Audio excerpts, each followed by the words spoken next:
Alright, so I've obviously made a lot of progress since I last recorded, but it's basically the same process as I showed for mounting the front baffle and the port. The port was the main part I wanted to cover because that can be a little tricky sometimes for some people. So I hope that helped simplify how to mount it and get the nails perfectly in the center. So I got my 45s and braces all in, my port brace also. Already sanded everything. These smaller pieces tend to pop up a little bit once the glue dries. So just be aware of that. Make sure you sand it really well before you put your top on so you don't get any air leaks. And like I said, all my cuts are pretty accurate, so I didn't have to do too much sanding, just mainly on these smaller parts here. So I test fitted the top already. It's flush, no gaps anywhere, not even on the outside. It sits perfectly, so I know everything is square. And then now I just gotta mount my terminals. I'm gonna mount them here. I like to use these wing nuts or bolts and a T-nut. So I'll cover that once I'm done mounting them in there. Basically, I just drill a hole, you know, on the back here, insert my T-nut, and then my terminals are gonna be tightened down with a ring terminal, obviously, to this guy. And that's really it. Then I can put my top on, cut out my hole, and then I'm gonna round my vertical edges only. I'm gonna leave my top flat. I might change my mind though, but I wanna see how that looks. I haven't done that yet. I always round every corner, so I'm gonna only round the verticals. And then it's ready for the exo-hide textured coating. So it's like a bed liner coating type. That'll protect it from scratches, water, you know, and it looks good too. So that's the finish I'm going with. So I'll do all that, and then tomorrow we can start testing it. So I'll throw it in the escape. It's the same amplifier, everything's the same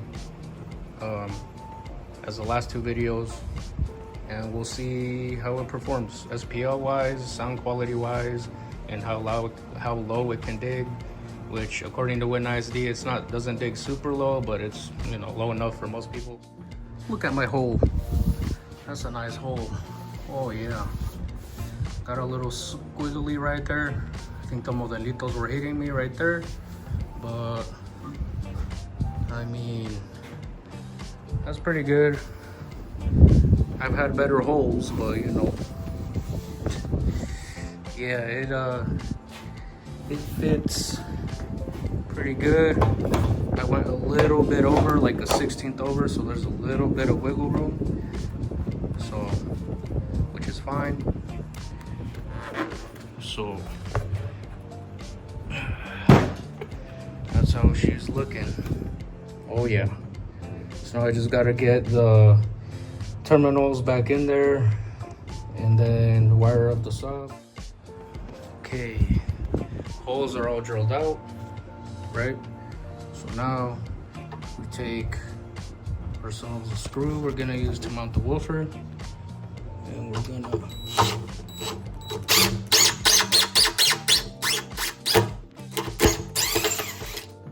drive it in, take it back out. And we're gonna put some super glue. Gonna put that all up in the hole, so that way it hardens up the inside of that, so the screw has something harder to bite onto, so it won't give way. There you go, just like that. And that's all you need, and you're gonna do that to all of the holes. You don't have to, but I always do that on my enclosures, so that way I know it won't strip out these holes. So it's a little trick I learned. So hopefully you guys use it and it could be of some help. So now I'm working on the finish. This is the exo hide textured coating. This boy right here. So what you need is just a textured roller. They're super cheap. You don't need anything crazy to get this done. So basically I just dip it in there and then just slap it on and roll it. And if you want it to be more bumpy or more rough, you can just do like apply less pressure, just kind of lightly roll it. And if you want it to be more smooth, then just apply a lot more pressure and it'll be more smooth. Okay, so it's all dried up now, so I'm just gonna show you guys real quick what I do for the terminals. So I just insert my nut in the hole, insert these nuts. Oops, there we go.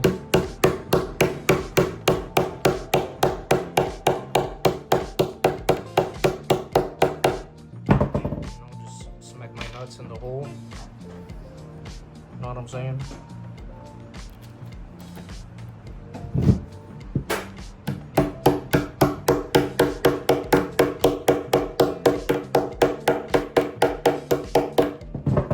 I'm not the best cameraman.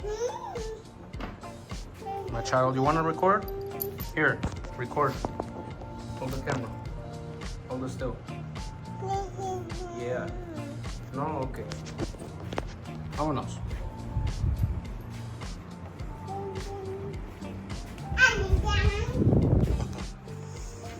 So once that's mounted, the T-nuts are mounted, I get my washer and my other nuts, get my wire, wherever I put that, I don't even remember where it is. There it is.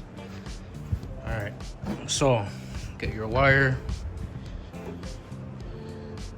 Right, I already put ring terminals on, heat shrink. So the wire I'm using is 12 gauge wire. It should be plenty for this subwoofer. So what I do is I take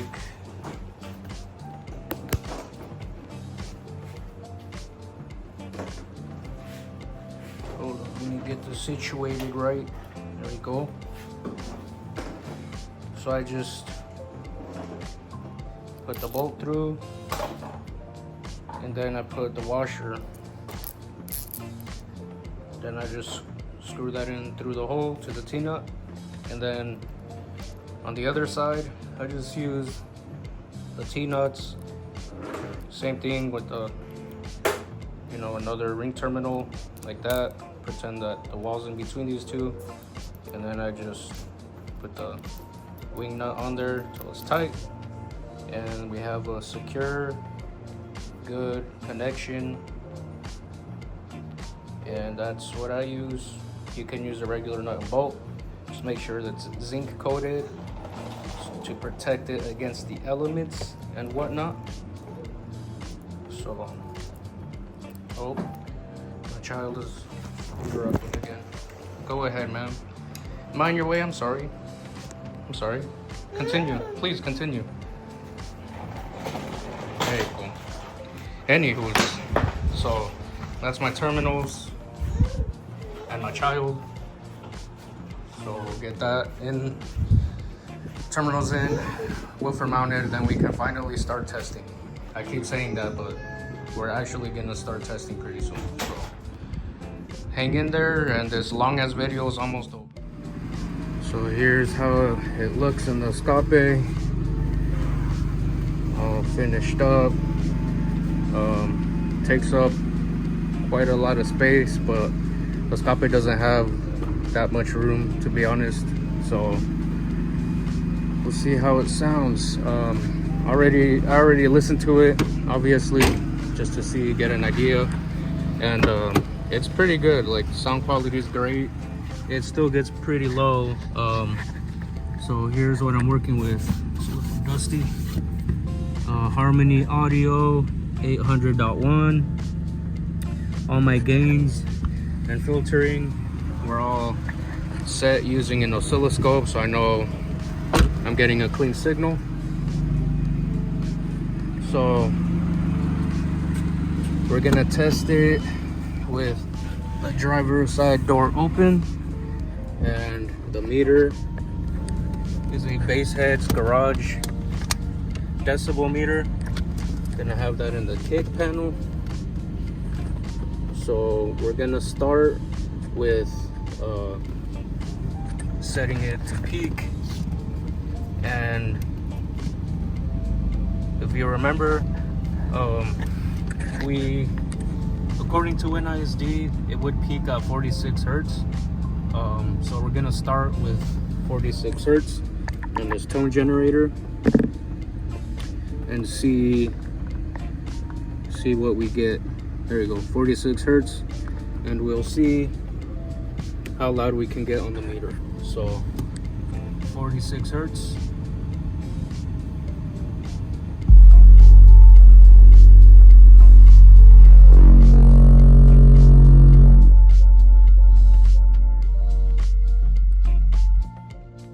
Damn. 137, 46 hertz. Damn, that's loud, man. For 112, a kicker too. That's pretty impressive. I don't smell anything, so I think we're good. We'll bring it down to about, shoot, let's go 40, let's go 42. See what we get at 42. So 42 hertz. We'll reset this to peak. Put that back in the kick. So here is 42 hertz.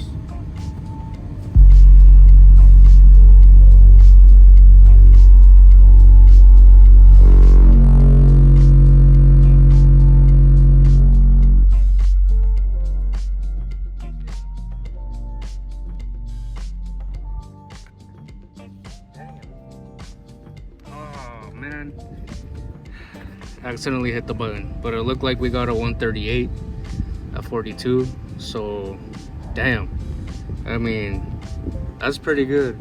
I don't smell, or I think I smell the coil a little bit. So I have the knob all the way down when I start the frequency, the tone, and then I slowly turn it up all the way to max. And I know at max I'm still getting a clean signal, but this kicker I don't think can take much more than 800, because I think peak is like 1,000. But I'm not trying to smoke it. I'm just trying to see how loud we can get, reasonably loud, I guess. But a 138, man, that's pretty good. So we'll set that to peak again and bring the frequency down to 40, and we'll see what our peak is at 40. Hopefully I don't smoke it. So here we go.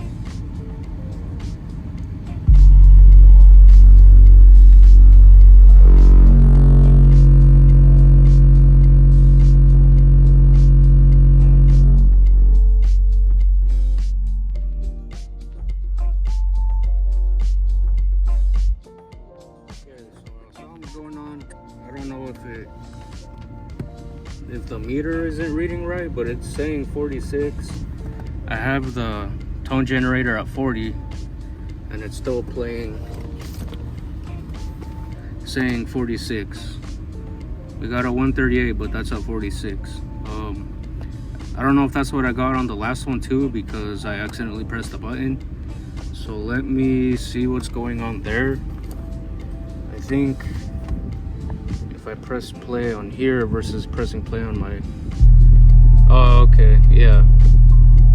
Okay, so I have to press play on my app instead of pressing play on the radio. So that's where I messed up. So we'll do 40... What do we do? 42? Let me do 42 again. And reset the meter. Set it to peak. Okay. Put that there. So here we go. 42 hertz.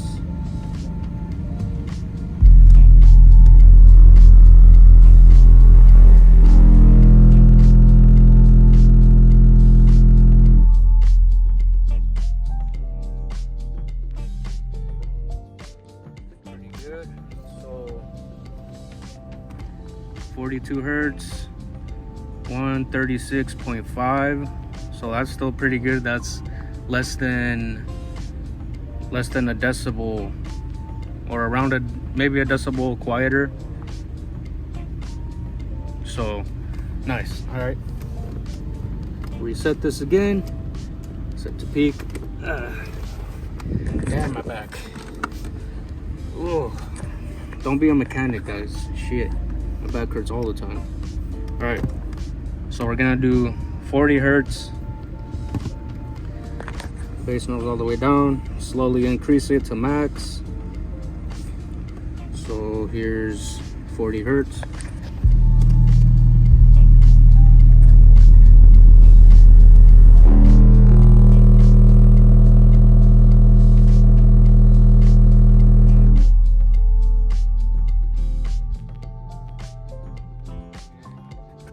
So 40 hertz, we've got 136.9, so higher than we did at 42. That's weird. But I mean, pretty much the same. From 46 to 40 hertz, we're playing almost the same decibels or the same loudness. So I mean, that's pretty impressive. These kicker woofers are really good for sound quality. I've always liked the way they sound. So let's see how low it can get though, because I know they don't really play the lowest. You have to go with the bigger enclosure, but if you go with the bigger enclosure, you can't really send it as much power and the sound quality goes down. But overall, the kicker subwoofer is a good woofer. So can we set that to peak, and we'll do 30. Let's go with 37. We'll do 37 and see what we get with 37. Here we go.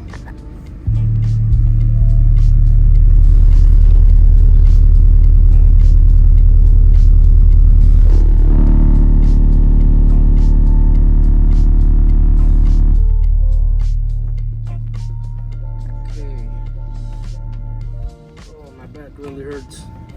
Damn. 135.7. So still within 3 decibels. So technically it somewhat sounds just as loud. So that's pretty good. This has got a really flat response. So we'll bring it down again. Let me reset this. We'll do 35, and I don't think I want to go any lower than 28, and even then that might be too low.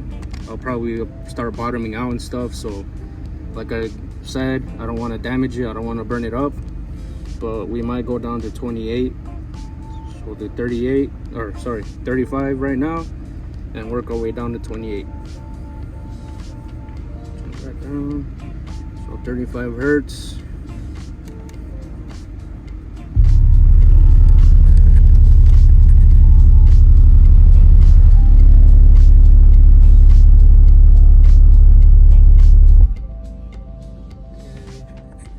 Now we're at 134.8, so almost 135. So still within the 3 decibel range from the peak, so it still sounds just as loud. somewhat, maybe a little bit quieter. I mean, noticeably quieter. It's not noticeably quieter, but yeah. So let's reset it. Yeah. Okay. We'll go down to 32 hertz, and then set that down. Here we go.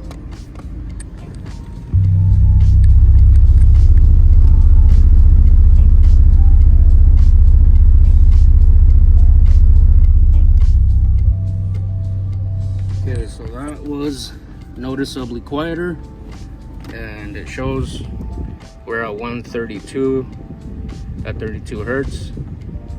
So I mean, this thing plays pretty strong from 35 to 46.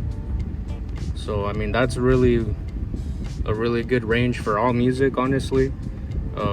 And then above 46 is just a pretty flat response. I don't know how loud that is, but I guess we can go back up and see. So we'll do that after we go down to 28. Reset this. Back at the kick. We'll just go for 28. We will skip 30. I was gonna do 30, but fuck it.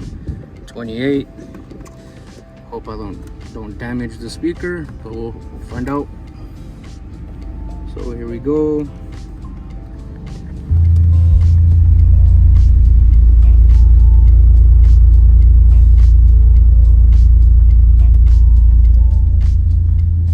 Okay. So that didn't sound good at all. You could tell it was making some noise. I don't know if the camera picked it up, but it didn't like that too much, and we got a 122. So, but again, for the average person, you're not playing this low. So I mean, I'm really impressed with this subwoofer, to be honest. I didn't think it would score that high and have that flat of a response. So I'm really happy with that. Let's reset it and go back up. So we'll go up to 50 and see what we get at 50, just because. So let me set this to 50. So 50 hertz. Here we go.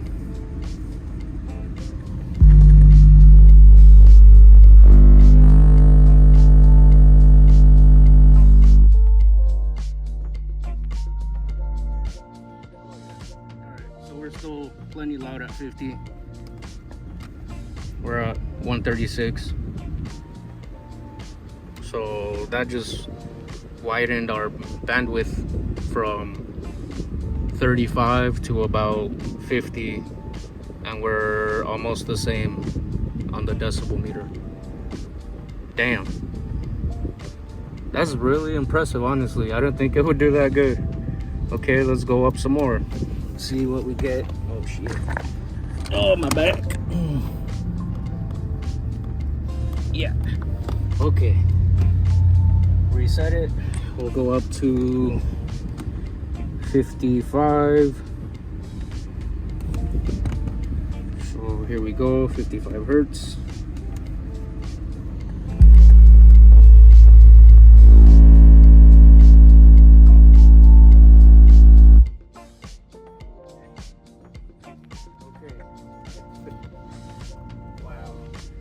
Still within the 3 decibel range. Damn, dude. 35 to 55.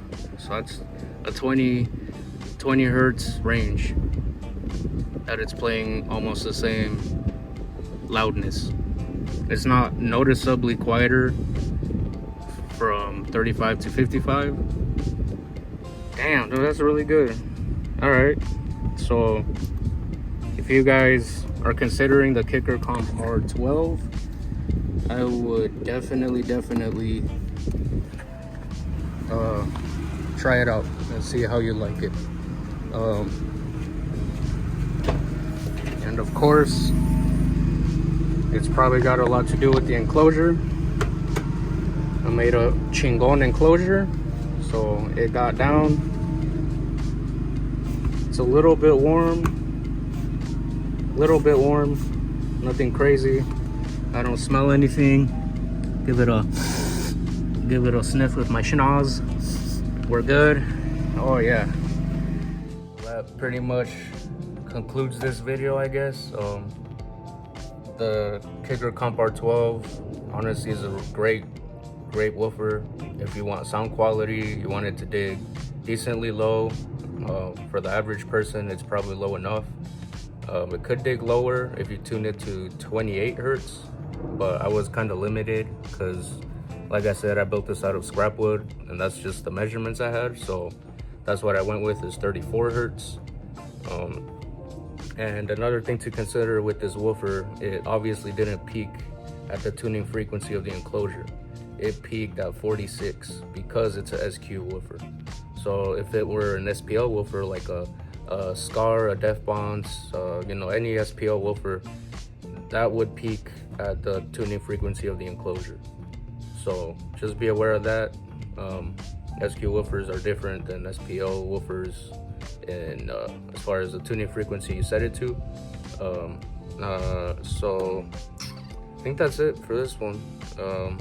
If you guys have any questions or recommendations, just leave them in the comments, and like, subscribe, all that good stuff, and I'll see you guys on the next one. Peace. It's hella dark, you can't see shit behind this 10% tint. I should get 5% tint. I've been all kinds of mischief, probably went around